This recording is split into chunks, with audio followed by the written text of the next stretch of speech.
¿qué tal? Muy buenas noches, bienvenidos a Noticias 22. Qué bueno que están con nosotros, qué bueno que es miércoles. Algunas de nuestras secciones favoritas están el día de hoy. Así que bueno, vamos a dar comienzo a la información. Qué gusto estar acompañada de Huemansin Rodríguez y Rafael García Villegas. ¿Cómo estás, Rafa? ¿Qué tal, Laura? Muy buenas noches, amigos del auditorio. Muy contento de saludarlos. Y como bien dices, a mitad de semana con mucha información de carácter internacional. Hola, Laura Regis en la traducción de lengua de señas mexicana. Y Hueman, ¿con qué arrancamos? ¿Qué tal, Rafael? ¿Qué tal, Laura? ¿Qué tal, amigos? Pues vamos a comenzar con algo que hemos estado compartiendo con todos ustedes a lo largo de estos días. 10 años sin la presencia de Carlos Monsiváis, personaje importante para esta televisora, para la cultura en México, para el periodismo y la crónica. Y en esta ocasión vamos a hacerlo a través de las palabras de Fabricio Mejía Madrid, este escritor que comparte con nosotros algunas imágenes de su primer encuentro con Carlos Monsiváis.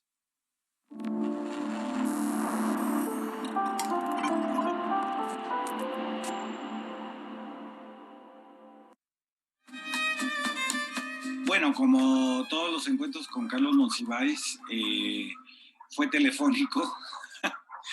Me habló porque yo había sacado una crónica larga en la revista Nexos sobre la frontera norte, que se llamaba La frontera norte, la línea de tu mano, y se había armado un pequeño escándalo con ese reportaje o esa crónica, y los priistas del Congreso local de Baja California, que se habían enojado tanto conmigo que me habían declarado non grato. Y entonces él me habló para decirme que la crónica era muy buena, que le había gustado mucho y que había que decir esas cosas que no se decían en esa época. El modelo de las maquiladoras todavía tenía como mucho sentido para el discurso público oficial, y bueno, pues ahí yo decía pues, las condiciones de trabajo de las mujeres de Tijuana, Mexicali, Ciudad Juárez, ¿no? Y entonces, bueno, me habló y yo estaba muy entusiasmado. A partir de ahí, pues fue una relación bastante constante, telefónica muy constante, y en una última etapa que duró varios años, nos veíamos los sábados muy temprano en la mañana, con otro grupo de gente donde estaba Rafael Barajas el Fisgón, el caricaturista, Hernández el Monero, y otras personalidades. Siempre había invitados extraños. Nos veíamos en un café que ya no existe, que se llamaba Auseda, que tenía la peculiaridad de que estaba enfrente de Plaza del Ángel, que era donde Carlos compraba y se endeudaba para comprar todos estos objetos que después fueron parte de su colección del Museo del Estanquillo. Estaba comprando todas esas cosas de las cuales presumía, y cuando llegaban los vendedores a cobrarle, se escondía en el baño de la Auseda, y ahí pedía algo que yo no pediría nunca de desayunar, que era una empanada y un café capuchino. Y se hablaba de todos los temas habidos y por haber, todos los chismes que había en el mundo de la política, de la literatura, de los pintores, de los cineastas, y llegaban personajes verdaderamente estrambóticos. Podía ser una peruana que quería que participara en una revista de gastronomía y acababan cantando canciones peruanas. Llegaba gente que le pedía para un sindicato un texto que era pues, en realidad un volante. Y así, digamos, se fue construyendo pues, una relación, una amistad intelectual. Yo admiraba mucho su contundencia moral, la fuerza moral que tuvo siempre Monsiváis en el mundo, digamos, de los intelectuales, por supuesto sus causas siempre de lucha por la democracia, por la igualdad, etcétera. Y así forjamos una amistad bastante sólida, y un circuito de información, porque eso era básicamente lo que era, donde cabía lo mismo el apunte sobre un discurso que había dado un gobernador, hasta la nueva cirugía plástica de alguna editora, ¿no?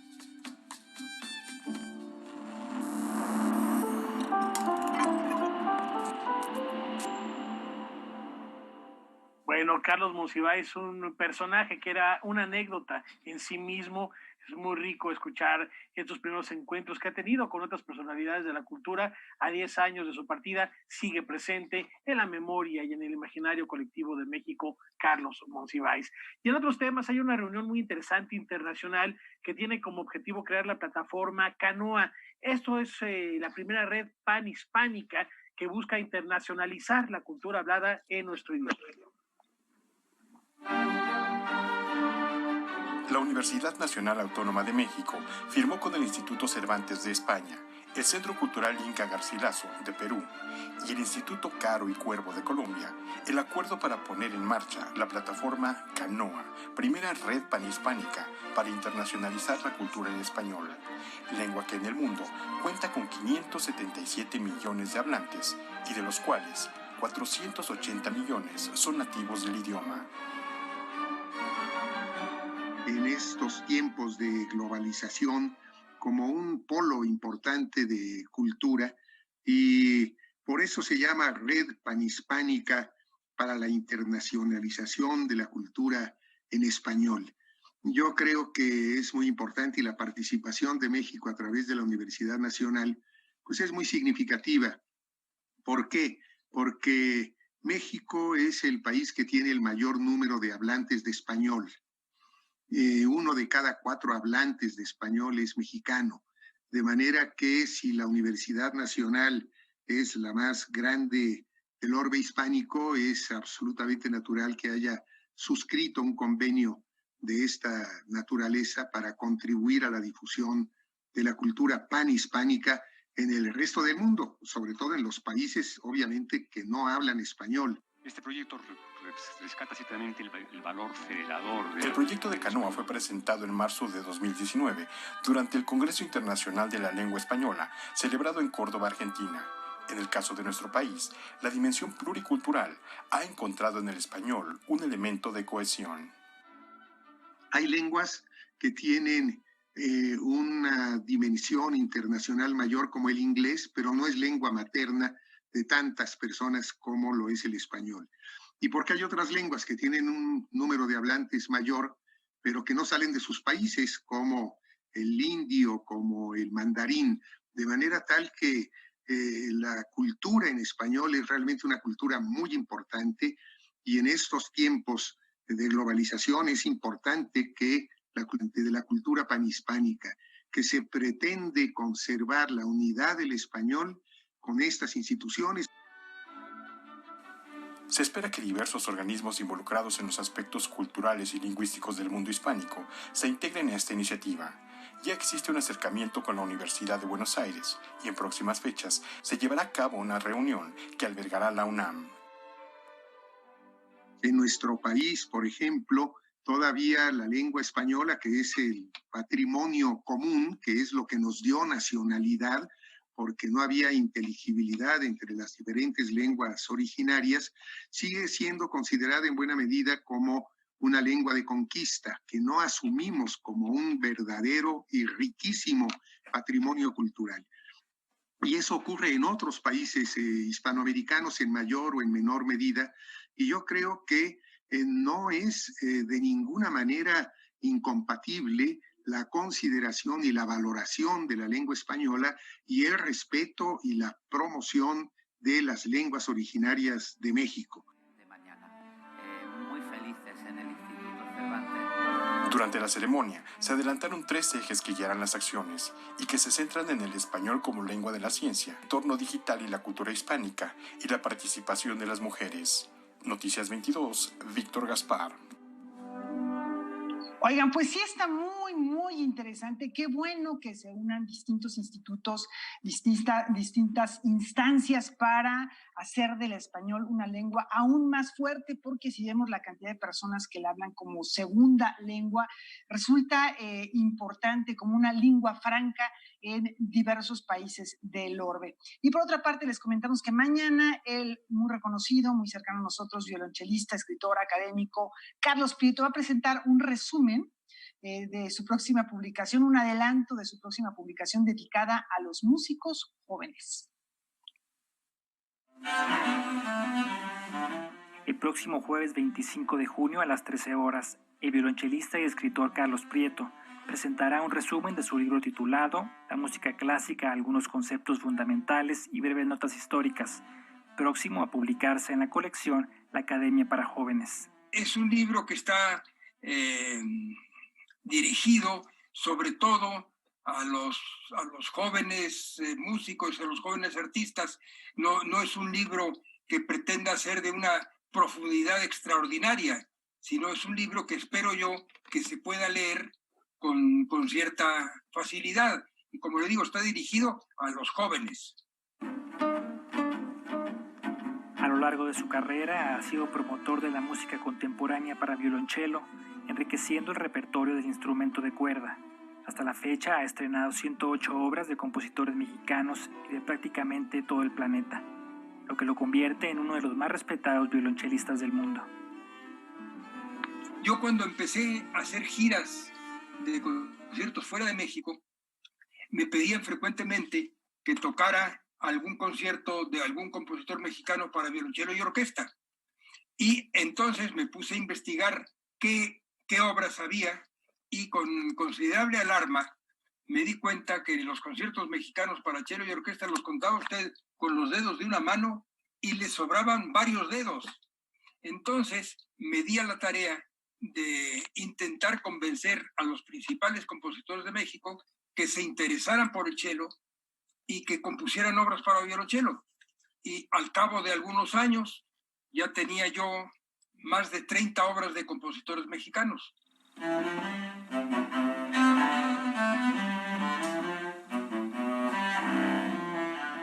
Luego de su intervención, el maestro ejecutará la Bouguer, movimiento de la tercera suite para violonchelo solo en do mayor de Bach, usando un violonchelo Stradivarius de 300 años que el propio intérprete apoda afectuosamente Chelo Prieto.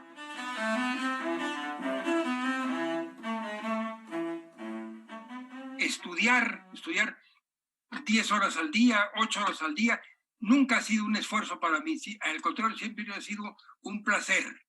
Y por esto es la razón por la cual he tocado tantas obras, por la cual me ha interesado tantísimo enriquecer el repertorio del violonchelo. Noticias 22, Omar Vera. Bueno, ahí estaremos muy pendientes de ese encuentro. Pues Juan Chelo Prieto, este importante instrumento que él nos ha presentado y que constantemente lo saca y lo cita. Ahí incluso está en un libro publicado, estoy tratando de recordar si es en el Fondo de Cultura Económica, en donde están las aventuras que ha vivido ese violonchelo, tratando de imaginar cómo es que en esos 300 años, qué es lo que ha vivido, por dónde ha pasado, de qué manera ha llegado finalmente a este periodo a que él le toca cuidarlo y ser su compañero, su compañera, incluso cuando toma un avión, así compra un boleto exclusivamente para ese instrumento y se llama Chelo Prieto. Bueno, pues estaremos muy pendientes de lo que ocurra. Vamos a hacer una pausa, tenemos mucha más información al volver aquí en Noticias 22.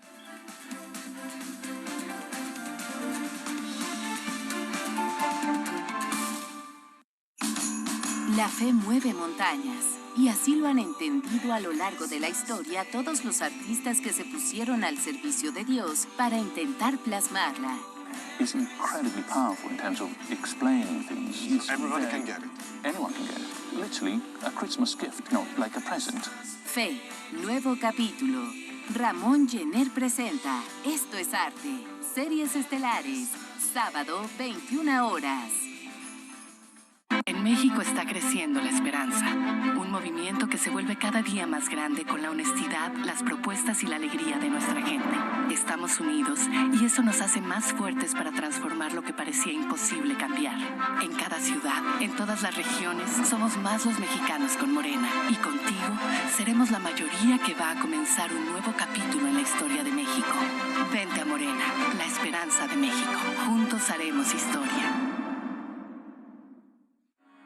Un recorrido por la Ciudad de México a través de la visión aguda y certera de este ilustre cronista. Su falta de posesiones, sus escenarios tan desnudos, su ir construyendo sobre la tragedia, la vida cotidiana. Visitaciones, Carlos Monsiváis, segunda parte, en el marco por el 10º aniversario luctuoso de Carlos Monsiváis. Viernes, 17 horas.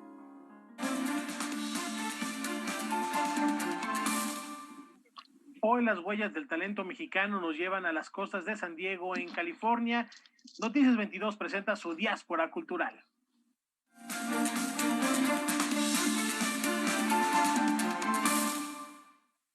Bueno, como bien dice Rafa, vamos a ir a una ciudad donde hay una presencia latina y mexicana muy importante, a conocer a un artista que tiene perspectiva de género, por un lado, y también enfoques que nos llevan a la literatura, tiene un carácter escénico. Platícanos, Edgardo, de esta artista plástica, que si no la conocen, pongan mucha atención a las imágenes que nos va a presentar Edgardo. Gracias, Laura. Buenas noches, compañeros. Hoy vamos a revisar el trabajo de una pintora muy singular que vive desde hace 20 años en San Diego, California, y que ya está plenamente establecida como una representante más de nuestra diáspora cultural mexicana. Se trata, Laura, de la artista Marianela de la Hoz. Nació en la Ciudad de México en el 53 y tiene ya casi 30 años de una carrera artística muy personal, diría yo, muy original. Él ha permitido exhibir en muchos museos de México y Estados Unidos, pero también en Canadá, en Japón, en Suiza, en Alemania. Y sus obras forman parte de muchas colecciones públicas y privadas. Se ha especializado en la pintura figurativa, un trabajo pictórico casi en miniatura, de temperamento realista, humorístico y con contenido fantástico. Estas obras de pequeño formato son montadas como instalaciones, o lo que en otros tiempos llamábamos arte objeto. Mariana explora los universos de lo cotidiano en diálogo con el mundo de los sueños y de las fantasías, para lo cual logró dominar una técnica antigua del arte italiano del Renacimiento, la técnica del temple de huevo, es decir, aplica como base de sus pinturas yema de huevo, y este es un procedimiento del siglo XV que ya casi nadie utiliza. Por eso es una de las tantas originalidades de Marianela. Vamos a ver primero dos fragmentos muy breves de videos con su trabajo, para ayudarnos a entender un poco mejor desde casa lo que ella hace. En el primer caso vamos a ver una de sus pequeñas instalaciones con dibujo en miniatura, pero también vamos a ver un trabajo en gran formato de un cuadro, de una pintura que exhibió como un espectacular, como un billboard en una de las calles de San Diego. Vamos a verlo y regresamos a seguir hablando de nuestra invitada de esta semana.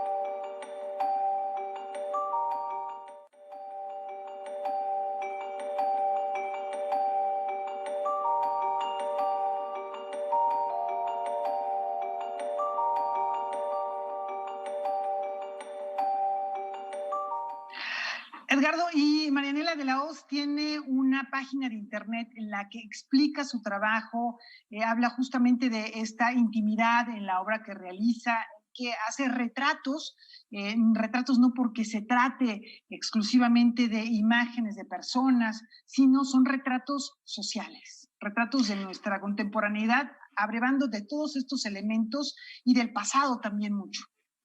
Sí, yo diría que ella digamos, se mueve en un realismo pictórico, figurativo, como decía yo, con elementos fantásticos, llenos de humor negro, llenos de misterio, de sarcasmo. Ella al inicio de su carrera ensayó diversas técnicas y formatos, incluyendo la pintura tradicional de caballete, pero le pareció que era pintar, y la cito, enormes murales, óleos acrílicos, tintas, colores aplicados sin ton ni son. Se encontró entonces con la posibilidad del dibujo en miniatura y complementarlo con la aplicación de la yema de huevo, pues fue todo un descubrimiento en su propia carrera. Y esto para traducirlo a un discurso visual, a un mismo tiempo realista y fantástico, y todo ello con un contenido muy alegórico. Ella dice a propósito de su trabajo, la quiero citar porque creo que es muy elocuente lo que ella afirma justamente en su página web.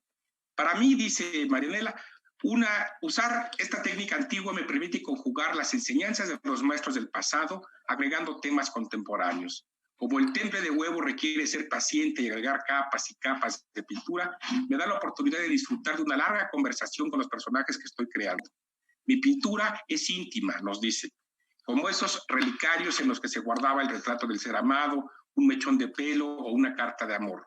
Recrea el mundo interno de los cajoncitos del ropero en los que guardamos de todo. Termina. Puedo describir mi pintura como retratos de la realidad convertidos en escenas teatrales. Los protagonistas son presentados al estilo de la comedia del arte.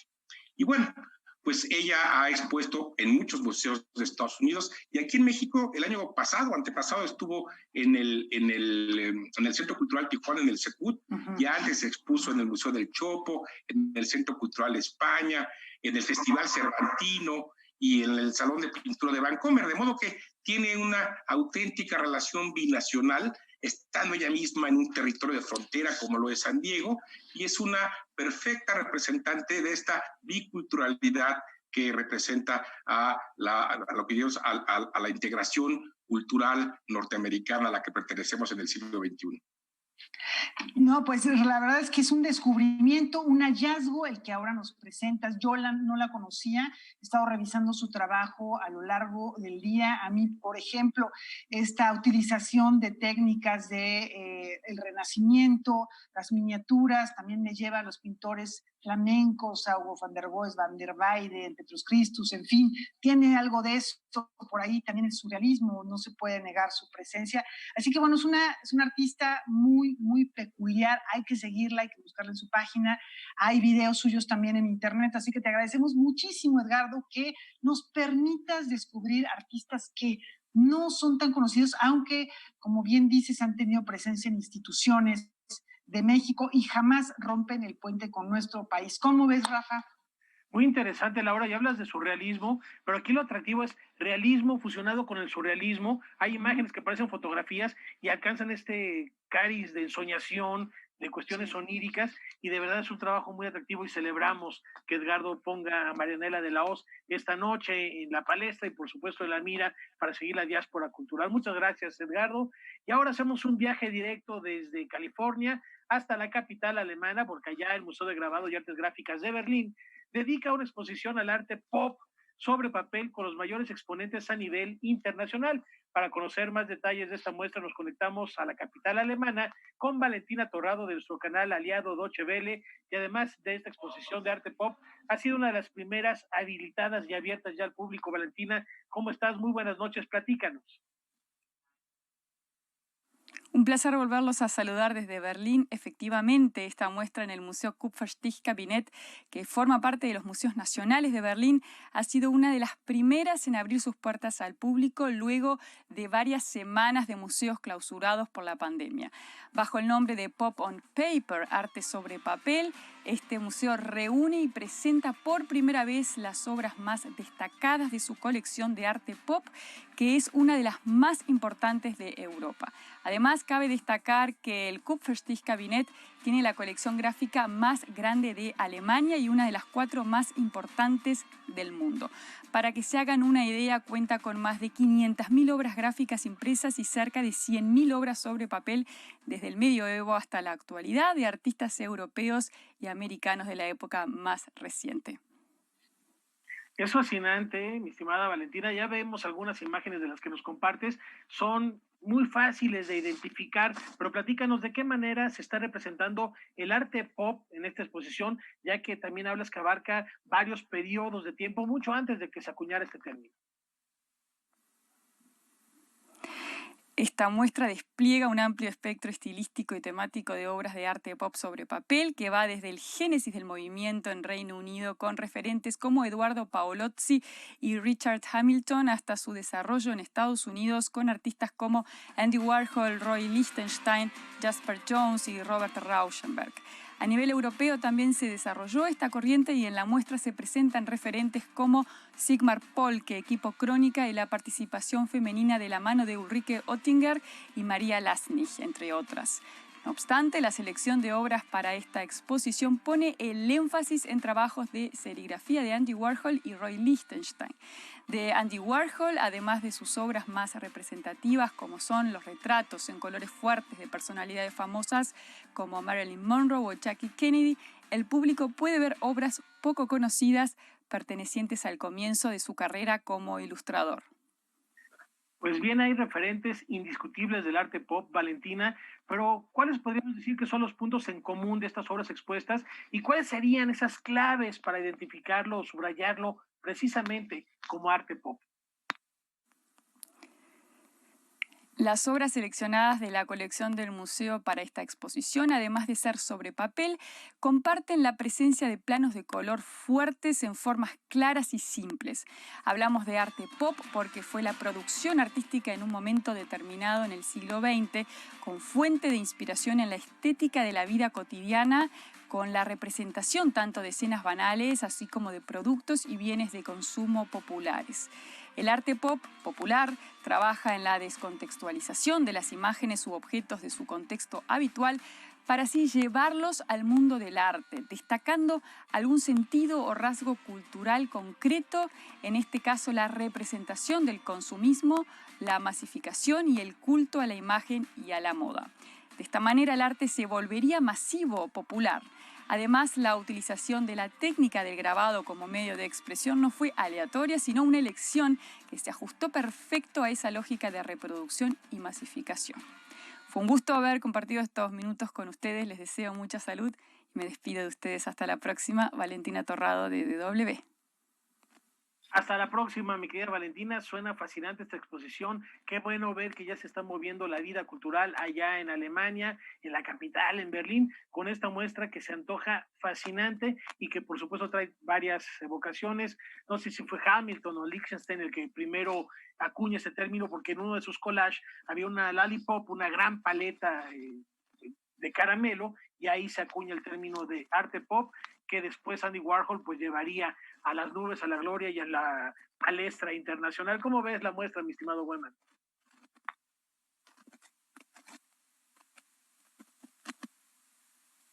Creo que tu micrófono está apagado, Weman. No escuchamos a Weman, pero bueno. ¿Pasa? Ahí estás ya. ¿Ya? Adelante. Okay. Sí. Bueno, no sé qué pasó, estaba ahí raro. Bueno, estaba diciendo que fíjate que cuando era jovencillo me gustaba más Andy Warhol que ahora. Entiendo el discurso que tiene que ver con los métodos de producción, y creo que a la distancia su valor radica mucho en que nos muestra la forma en la que hoy entendemos al mundo y que ni siquiera lo cuestionamos, en esta lógica de reproducción, de consumo, y que nos aproximamos a los contenidos como si estuviéramos frente a un buffet. Pero bueno, creo que ese es el valor y da mucha emoción. A mí personalmente me parece mucho más atractivo Lichtenstein. A ver qué tal. Si pueden ir a Berlín, no sé si alguien pueda en estos momentos, pero si pueden ir a Berlín, pues agarren un transporte y váyanse a Copenhague, que allí en estos días se inaugura una exposición nada más y nada menos que de Nick Cave. Así que se va a poner bueno. Bueno, ¿qué te parece, Rafael, Laura, amigos? Si cambiamos un poquito el tema de las artes, nos vamos hacia la música, porque hay un músico que nos gusta mucho a los que estamos aquí, lo hemos compartido y hablado, y también con Pablo Prieto. Se trata de Dave Warren Brubeck. Él en el mundo se distingue por ser uno de los grandes compositores y uno de los más influyentes de la música del jazz. Incluso hizo un concierto junto con Leonard Bernstein para cuarteto de jazz y orquesta. A propósito de él, el próximo mes de diciembre vamos a conmemorar 100 años de su natalicio, y la Fonoteca Nacional ya ha preparado un programa de actividades en su honor.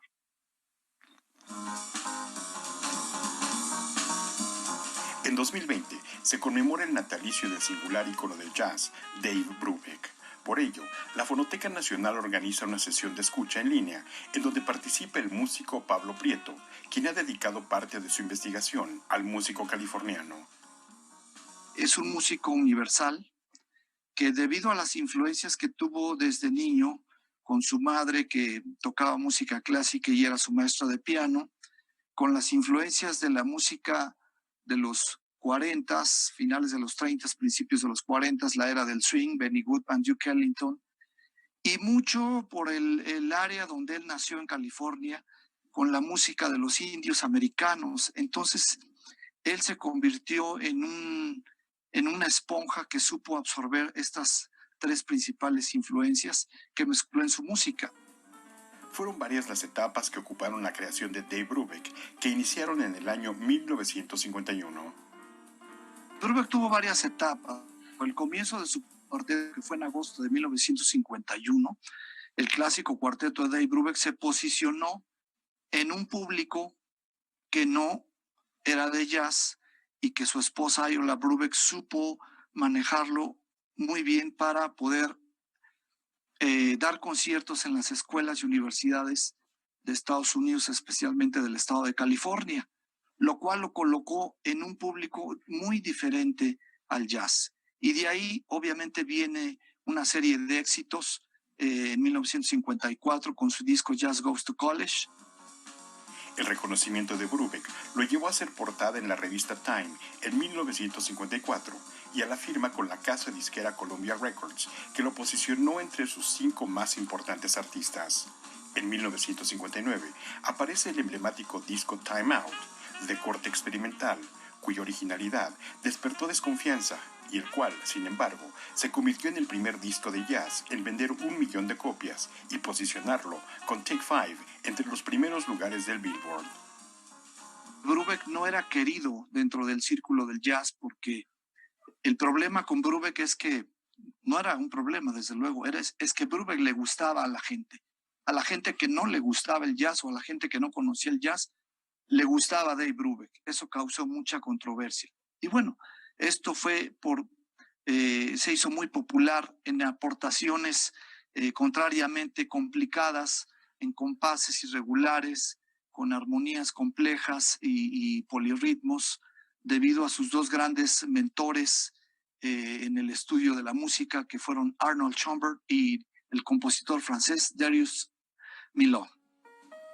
Fueron en 5 ocasiones entre 1964 y 1976 que Dave Brubeck visitó México. Ahora se le homenajea con una sesión de escucha el jueves 25 de junio a las 20 horas y la cual será transmitida en la página de Facebook de la Fonoteca Nacional y la plataforma Contigo en la Distancia. Noticias 22, Víctor Gaspar.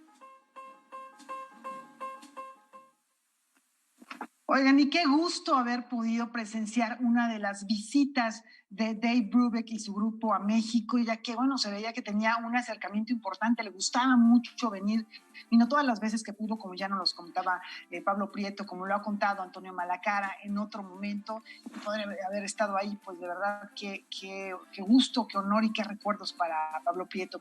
Y bueno, pues vamos a seguir platicando acerca de su música las siguientes semanas y a escucharlo, sobre todo.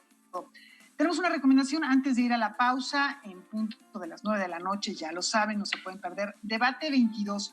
Hoy Kimberly Armengol va a recibir al presidente del Sistema Público de Radiodifusión del Estado mexicano, Genaro Villamil, para platicar acerca de Carlos Monsiváis en el ámbito del periodismo. Este programa se titula Monsiváis, el periodista, justamente, y con esta recomendación se va a poner muy bueno, muy interesante. Ya me imagino la de anécdotas y la de información que vamos a tener. Vamos a la pausa.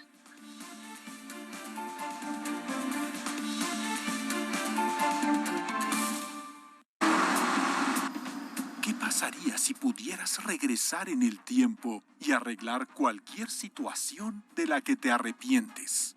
El conductor de este taxi podrá llevar a sus clientes a cualquier punto de su pasado mientras puedan pagar la tarifa. ただ戻ったからといって必ずうまくいくとは限りませんよ。あとはお客さんが選ぶ選択肢次第ですから。どうします？ Time Taxi, estreno, miércoles 22:30 horas, por Canal 22. La cultura se ve en todas partes. Ha llegado el momento de unirse al ejército de Pancho Villa. El único que puede salvar la situación es Pancho Villa. Y después de un tiempo, el grupo original es reducido y una serie de problemas los obligará a replantear su posición. Somos los dorados de Pancho Villa. Vamos a dejarlo ahora en lo más duro de la pelea, en vísperas del ataque a Zacatecas. Vámonos con Pancho Villa. jueves 22:30 horas. Ándale por aquí. Nuria Montiel ha empujado su imprenta móvil por varios lugares. Al inicio no tenía que ver nada con política directamente, dando a los transeúntes la posibilidad de expresarse imprimiendo sus pensamientos en papel. El mundo se entere de lo que está sucediendo. El gesto revolucionario. 20 y más por el arte. Clásicos de Canal 22. Una coproducción Fonca Canal 22. Sábado, 17:30 horas. ¿Sabes que me pongo muy violento? Antes de que la violencia se apodere de ti. Antes de perder la paciencia. Antes de que te enojes con tu pareja. Antes de que te desesperes. Cuenta hasta 10. Y saca la bandera blanca de la paz. Recuerda, si necesitas ayuda, estamos para apoyarte. Llama al 911. Gobierno de México.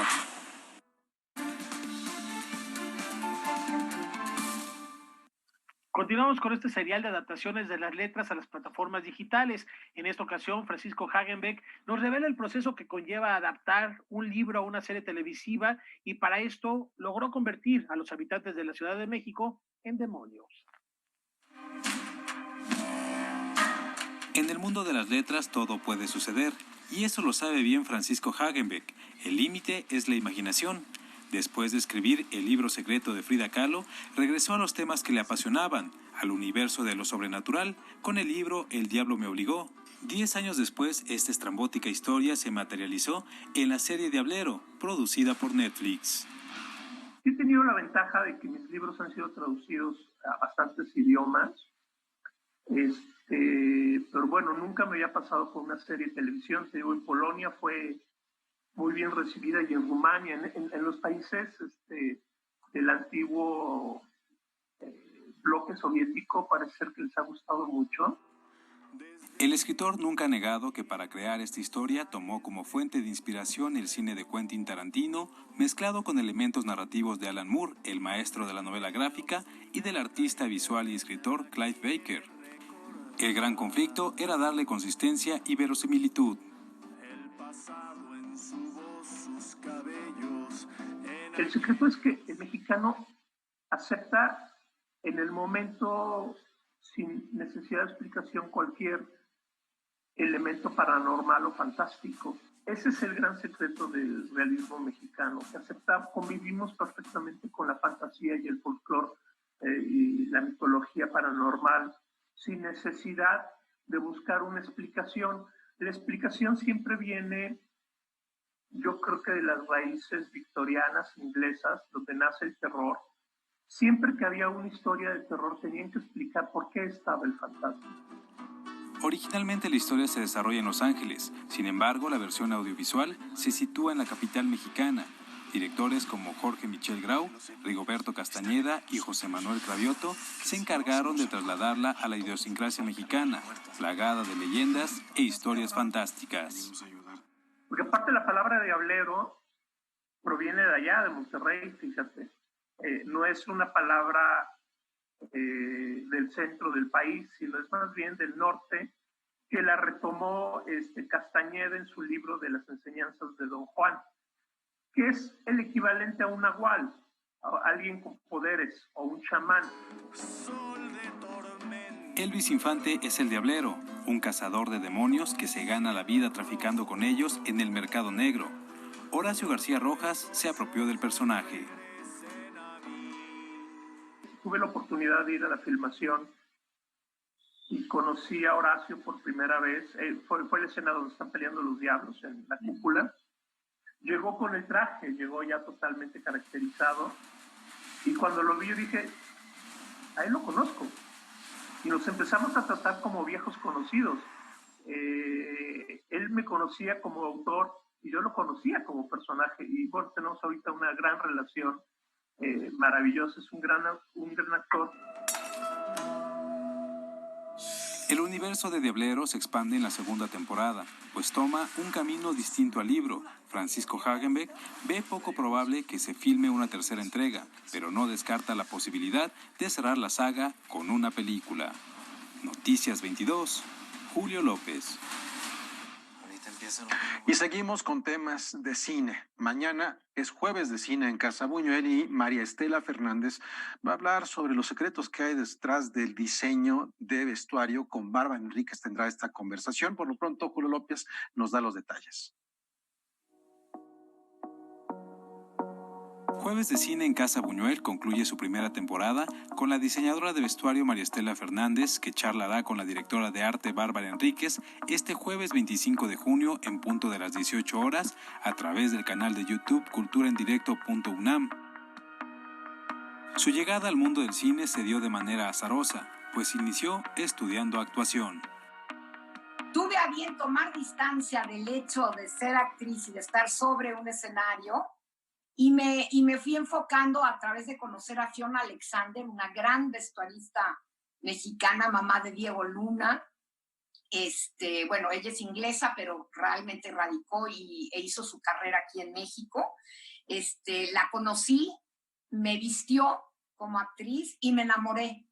¿Qué es? La gente no cree que es una profesión. Muchas veces creen que los actores aparecen ya vestidos, ¿no?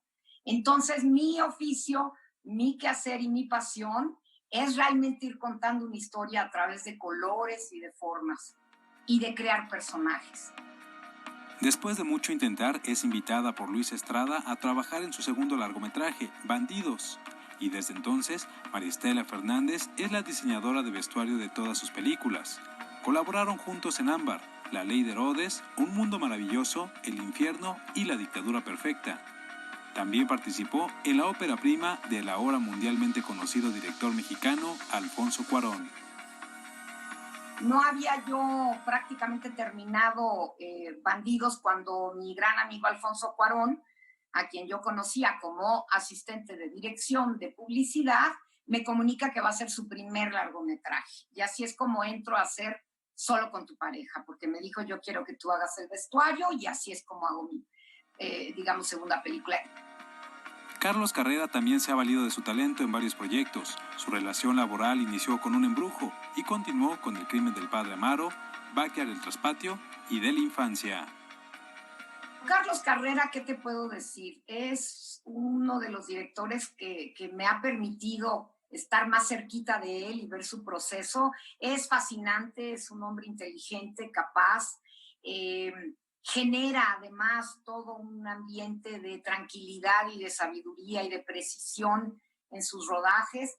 Entonces es muy rico trabajar con él, porque es trabajar con un amigo.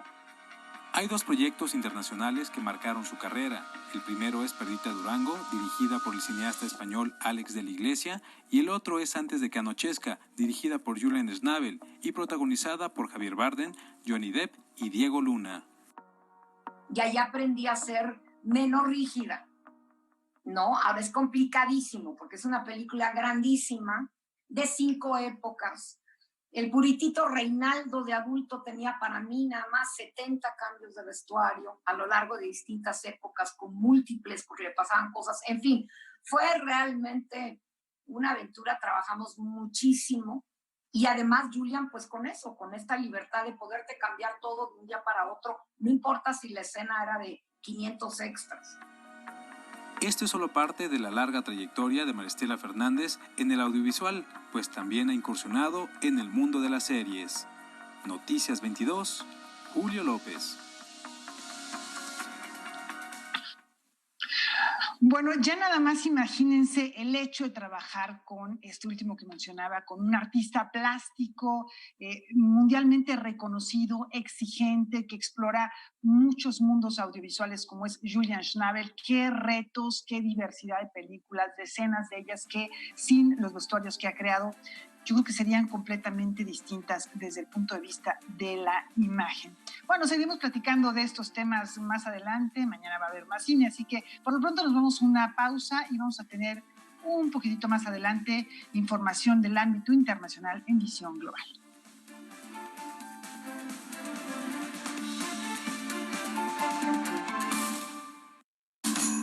La fe mueve montañas. Y así lo han entendido a lo largo de la historia todos los artistas que se pusieron al servicio de Dios para intentar plasmarla. is incredibly powerful in terms of explaining things. Everybody can get it. Anyone can get it. Literally, a Christmas gift, no, like a present. Fe, nuevo capítulo.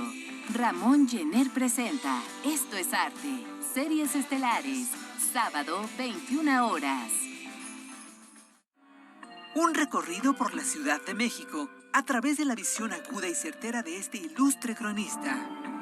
Su falta de posesiones, sus escenarios tan desnudos, su ir construyendo sobre la tragedia, la vida cotidiana.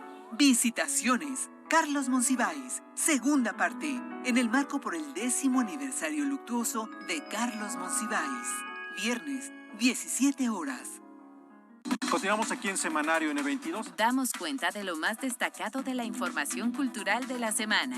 Pero que esté en la población de calle los coloca a ellos en mucho mayor riesgo. Un foro para revisar temas sociales, tendencias e innovación.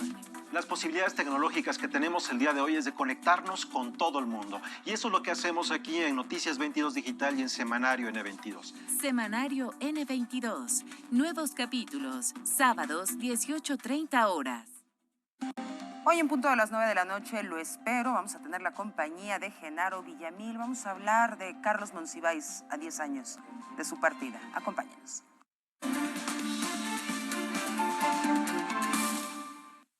Ya lo anticipaba Laura Barrera antes de la pausa. Hoy es miércoles de Visión Global y vamos a platicar de lo que sucede en Estados Unidos. Hay restricciones para el visado, pero los Dreamers tuvieron muy buenas noticias esta semana y también Silicon Valley no ve con muy buenos ojos las políticas migratorias de Donald Trump. Ileana Rodríguez Santibáñez, vamos contigo.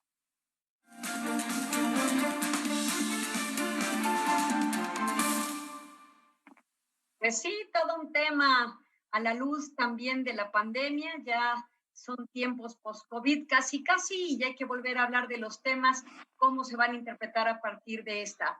Y bueno, pues lo que estamos observando es que en el año 2007, en el periodo de Barack Obama, se generó un programa de acción diferida para darles un estatus legal a aquellos jóvenes que llegaron a los Estados Unidos siendo niños y que han desarrollado sus vidas en ese país. Este es un programa DACA que generó Barack Obama.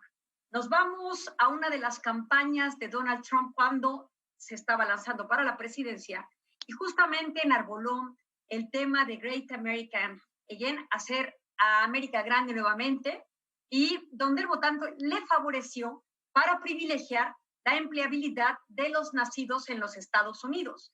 En ese momento, prácticamente aleja la posibilidad de los Dreamers, de estos soñadores en los Estados Unidos, de este programa, a la adquisición de visados de trabajo y otros componentes, cuando él anunció en septiembre del 2017 que acabaría con el programa DACA. Ahí puso a temblar a la población migrante y, por supuesto, a todos estos soñadores o Dreamers que se vieron en un estatus de inestabilidad tremendo, porque muchos de ellos tenían trabajos o tienen trabajos, están estudiando, y de repente cortar este programa que se renueva cada 2 años les generaba esta inquietud que de verdad es muy importante. Y hay que decirlo, es por lo siguiente: se van a una disputa ante la Corte Suprema de los Estados Unidos y el presidente de la Corte, que es un conservador republicano, por decirlo de alguna manera ideológicamente hablando, da su voto en contra de la iniciativa presentada por el Departamento de Seguridad de los Estados Unidos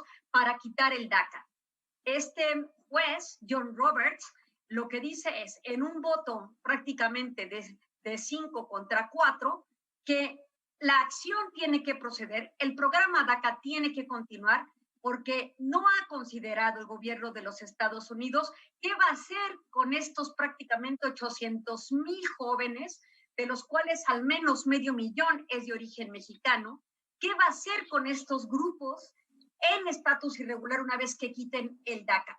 Ese timing, ese tiempo que no consideró justamente el Departamento de Seguridad, es el que critica la Corte Suprema de los Estados Unidos y le devuelve esa iniciativa a ese departamento. Es decir, el riesgo de una nueva intentona de que el gobierno de los Estados Unidos procure acabar con el programa DACA es real. Sin embargo, hay que considerar que ahorita es una victoria que les concede un respiro de largo aliento a los Dreamers en tanto se vuelve a presentar esta tremenda iniciativa que les cortaría esta posibilidad. Este es un tema migratorio muy importante, con el cual también abordamos ahora lo último en estos días. Justamente el día de ayer, Donald Trump anunció que va nuevamente a suspender la entrega de las famosas cartas de residencia llamadas Green Card. Ya lo había hecho en el pasado con motivo de la pandemia, pero ahora lo prolonga hasta el 31 de diciembre de este año. Así es que no va a haber entrega de visados solicitados desde otros territorios. Piensen en todos aquellos trabajadores y trabajadoras calificados que aspiran a una posición bajo un estatus regular en los Estados Unidos y que no van a poder proceder porque simplemente no se van a otorgar estos green card o permisos de trabajo y de residencia en los Estados Unidos. Es 500,000 de personas en ese estadio que están esperando esa green card. Ahora otro proceso es de aquellos que estando en Estados Unidos solicitaron el green card. Serán 170,000 trámites detenidos que estaban próximos a resolverse. Aquellos que están casados o casadas con algún ciudadano o ciudadana estadounidense, ellos sí tienen la posibilidad de continuar con el trámite de la green card, pero todos aquellos que no están en este estatus no lo podrán hacer. Esta restricción de visados que anuncia Donald Trump también va enfocada a cierto tipo de características migratorias. ¿A quiénes les está impactando? A todos los trabajadores calificados en la industria de la tecnología, por supuesto también aquellos trabajadores que llaman estacionales, que particularmente trabajan en restaurantes y en el sector de la industria turística. Los hoteles no van a poder tener esta visa para poder entrar a los Estados Unidos y por supuesto tampoco prácticamente los visados para altos ejecutivos. Y aquí es donde hacemos la conexión, mi querido Rafa, con Silicon Valley, el Valle del Silicio en San Francisco, donde se desarrolla la mayor cantidad de innovación tecnológica en los Estados Unidos, donde observamos industrias tan importantes como Apple, Intel, Cisco, Hewlett Packard, Yahoo, eBay y otras empresas que conocemos cotidianamente y que nacen de una base tecnológica. Ellos aprovecharon el boom de los desarrolladores en Asia para contratarlos a bajos salarios. Ahora no podrán hacerlo porque van a privilegiar con estas medidas que dicta Donald Trump de restricción de visados a estos, el que se contraten a ciudadanos y ciudadanas estadounidenses ante el desempleo que ha generado la pandemia. ¿Correcto o no? El hecho es que Trump eleva su muro de manera virtual. En un tiempo que también hay que recordar, es un año electoral en los Estados Unidos y habrá que ver cómo afecta esto. Mucho se estuvo diciendo que en la congregación a la que citó Donald Trump tuvo escasa afluencia precisamente por el manejo de las tecnologías. Por ahí dicen que hubo algún manejo interesante para evitar que la gente fuera llegando precisamente a esta conglomeración. No obstante, habrá que esperar, y Diana, son temas muy interesantes y seguramente tendrá repercusión en lo que suceda en noviembre allá en la Unión Americana. Correcto. Muchísimas gracias, Ileana. Y ahora sí, Laura Hueman, como es costumbre, nos despedimos con música, hoy recordando al hombre que llevó... ¿Ya no tengo música, señor productor? Sí, tengo música. El hombre que llevó de los barrios lunfardos a Europa, los tangos, Carlos Gardel, y conmemorándolo, fallece muy joven en un accidente, 45 años, pero un referente indiscutible de la música latinoamericana.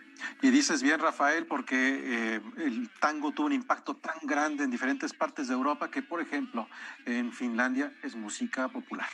Es música popular, y esto es uno de los más clásicos de Gardel, por la cabeza. Sí. Muchas gracias. Buenas noches, chao. Disfrútenlo, buenas noches. El domingo, yo me juego entero, ¿qué le voy a hacer?